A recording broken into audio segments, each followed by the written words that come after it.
안녕하세요. 당신의 지적 호기심을 위한 깊이 있는 통찰의 시간입니다.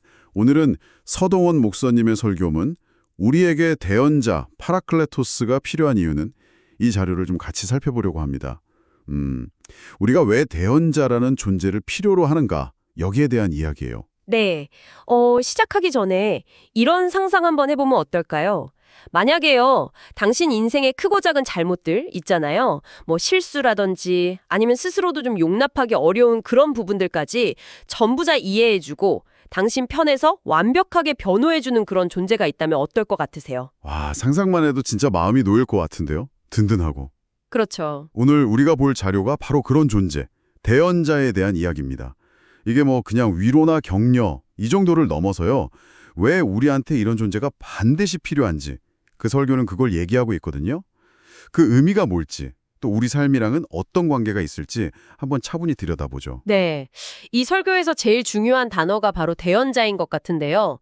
원어로는 파라클레토스라고 하셨죠? 네, 맞습니다. 사실 뭐 일상에서 자주 쓰는 말은 아니잖아요. 그래서 정확히 어떤 느낌인지 좀 궁금해요. 그냥 뭐 돕는 사람이랑은 다른 좀 특별한 의미가 있는 거겠죠? 맞아요. 파라클레토스, 이게 헬라어인데요. 문자 그대로 보면 곁으로 파라, 부름받은 자, 클레토스 이런 뜻이에요. 근데 이게 의미가 좀 여러 층이 있어요. 그냥 옆에서 응원한다 이 정도가 아니고요. 어떤 위기 상황, 특히 뭐 법적인 문제나 아주 심각한 어려움에 처했을 때 그 사람 곁으로 딱 부름을 받아서 와서 적극적으로 돕고 조언하고 또 때로는 그 사람을 대신해서 목소리를 내서 변호하는 역할, 그런 사람을 말합니다. 아, 곁으로 부름 받은 자. 그냥 옆에 있는 게 아니라 필요해서 부름 받아서 온 존재라는 게 좀 중요하게 들리네요. 법정에서의 변호사 이미지가 좀 도움이 될 것 같아요. 그쵸? 피고인을 위해서 막 적극적으로 변론하고 그 사람한테 제일 좋은 쪽으로 싸우는 모습. 정확합니다. 이 설교는 그 개념을 단순한 조력자를 넘어서 우리를 위한 완벽한 변호인의 이미지로 설명을 해요. 어떤 상황에서도 내 편이 되어주고 나를 온전히 이해해주고 심지어 나의 약점까지도 다 감싸 안으면서 나를 대신해서 변론해주는 존재. 뭐랄까 세상에서 제일 유능하고 나한테 완전히 헌신하는 그런 개인 변호사 같다고 할까요? 와. 근데 설교에서는 이게 그냥 있으면 좋다 정도가 아니라 우리한테 이런 존재가 반드시 필요하다고 강조를 하거든요. 왜 그렇게 반드시 필요하다고 할까요? 우리 스스로는 해결 못하는 어떤 근본적인 문제가 있다는 뜻일까요? 네, 설교는 바로 그 부분을 파고들어요. 그 설교문에 따르면 우리 인간에게는 본질적으로 죄의 문제가 있기 때문이라고 설명을 하거든요. 죄요? 네, 여기서 말하는 죄는 뭐 단순히 도덕적인 실수나 잘못, 이걸 넘어서요. 이 신학적인 틀 안에서는 하나님과의 어떤 근본적인 단절 상태 또는 그분의 기준에 미치지 못하는 상태, 이걸 의미해요. 그래서 우리 힘으로는 거룩하다고 여겨지는 하나님 앞에 스스로 당당히 설 수가 없다는 거죠. 마치 법정에서 유죄 판결을 피할 수 없는 피고인처럼요. 아, 그러니까 우리 스스로는 하나님 앞에서 자신을 변호할 자격이나 능력이 부족하니까 우리를 대신해서 나서줄 전문 변호인, 즉 대언자가 꼭 필요하다. 이런 논리군요. 바로 그겁니다. 우리의 부족함이나 잘못을 다 덮어주고 우리를 대신해서 하나님 앞에서 우리 입장을 대변해주고 궁극적으로 우리를 구원하고 도울 존재로서의 대언자가 필수적이다. 이게 이 설교의 아주 중요한 전제 중 하나예요. 그런데 이야기가 여기서 더 흥미로워집니다. 설교는 우리에게 주어진 대언자가 한 분이 아니라고 말해요. 놀랍게도 두 분의 대언자가 있다고 명확히 구분해서 설명합니다. 두 분이나요? 그건 진짜 예상 못했는데요. 한 분으로도 충분할 것 같은데 왜 두 분씩이나 필요할까요? 각각 어떤 역할을 하시는지 어떻게 다른 건지 궁금해지네요. 네, 좋은 질문이에요. 설교에 따르면 이 두 대언자는 각자 다른 영역에서 우리를 돕는 역할을 하세요.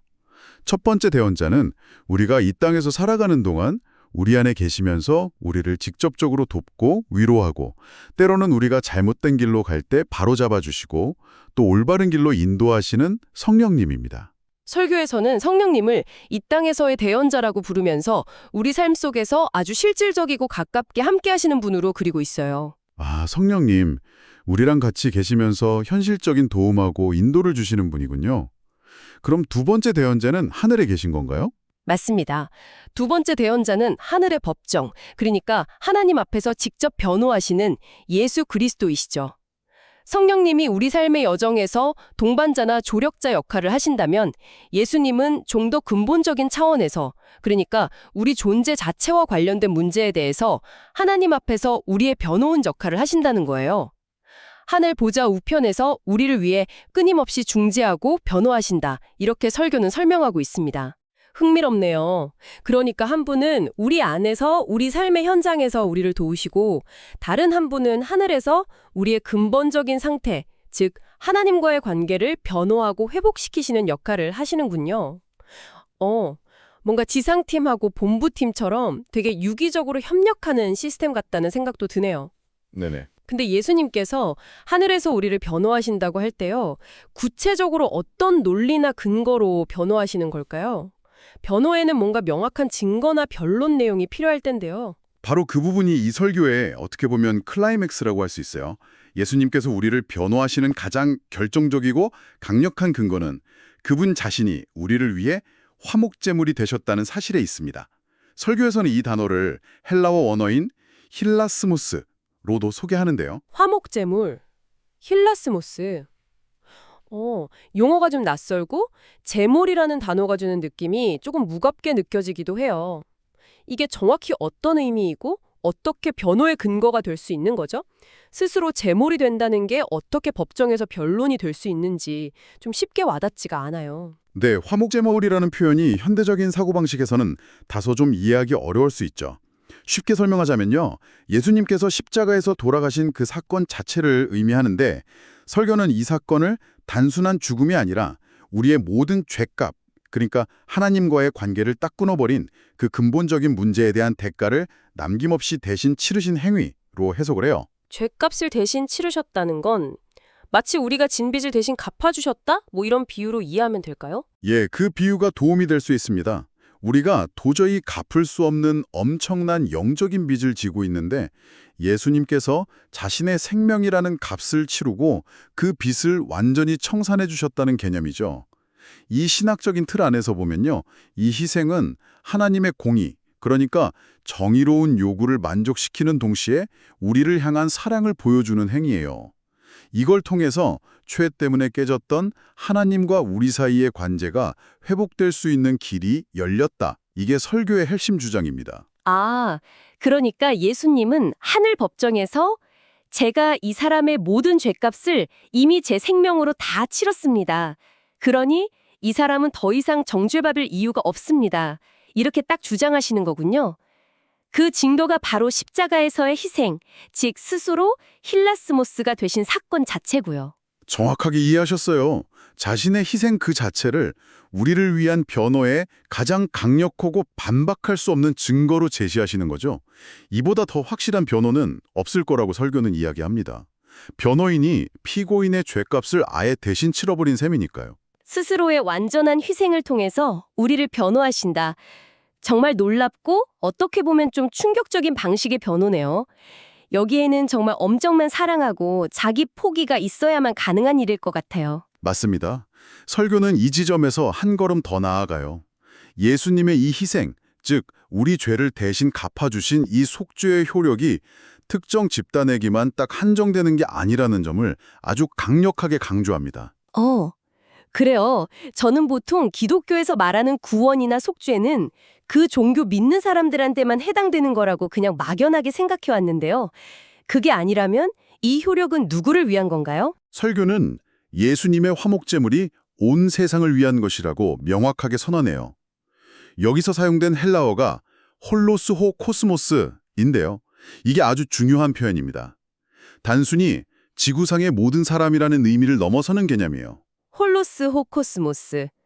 모든 사람을 넘어선다는 건 어떤 의미인가요? 문자 그대로 전체로서의 세상, 즉 시간과 공간을 초월해서 과거, 현재, 미래의 모든 인류를 포함할 뿐만 아니라 더 나아가서 하나님께서 창조하신 모든 피조세계, 그러니까 우주 전체를 포괄할 수 있는 아주 광범위하고 총체적인 의미로 해석될 수 있다고 설교는 제시합니다. 특정 종교나 민족, 시대를 초월하는 보편성을 담고 있는 거죠. 와, 온 세상, 홀로스 호코스모스. 그 범위가 정말 상상 이상으로 거대하네요. 특정 신앙을 가진 이들뿐만 아니라 문자 그대로 이 세상 모든 존재, 어쩌면 우주 만물을 위한 희생이었다는 의미로까지 해석될 수 있다니. 이건 정말 혁명적인 선언처럼 들리는데요. 이 놀라운 변호와 구원의 가능성이 우리만이 아니라 문자 그대로 온 세상을 향해 열려 있다는 거군요. 네, 그렇습니다. 설교는 바로 이 지점에서 중요한 결론으로 나아가요. 예수님의 속죄가 이토록 포괄적이고 우주적인 사건이기 때문에 이 복음, 즉 이 기쁜 소식을 우리만 알고 있어서는 안 된다는 것입니다. 이 소식이 필요한 모든 이들, 즉 온 세상에 이 사실을 전해야 할 책임과 사명이 우리에게 주어진다는 거죠. 개인적인 구원을 넘어서 이 메시지를 세상에 나누어야 하는 이유가 바로 여기에 있다고 설교는 힘주어 말합니다. 선교적인 차원으로까지 자연스럽게 연결되는 거죠. 듣고 보니 정말 그렇네요.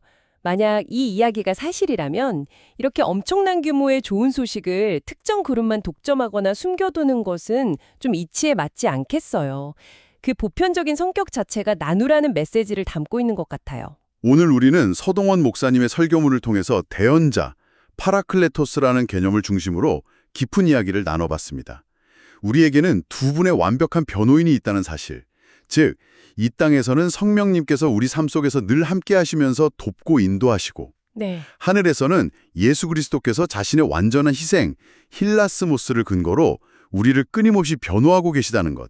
그리고 그 변호의 효력은 홀로스 호코스모스, 온 세상을 향해 열려 있다는 점까지 살펴봤습니다. 참 든든하고 희망적인 메시지라고 생각해요. 네, 살아가면서 우리는 종종 깊은 외로움을 느끼거나 아니면 자신의 부족함이나 실수 때문에 스스로를 막 심하게 자책하면서 힘들어할 때가 많잖아요. 완벽하지 못한 자신을 마주하는 건 누구에게나 어려운 일이죠. 그럴 때마다 오늘 나눈 이야기, 그러니까 눈에 보이지는 않지만 이 땅과 하늘에서 나를 위해 일하고 나를 변호하는 두 분의 강력한 대언자가 항상 당신 곁에 있다는 사실을 한번 기억해 보시면 어떨까요?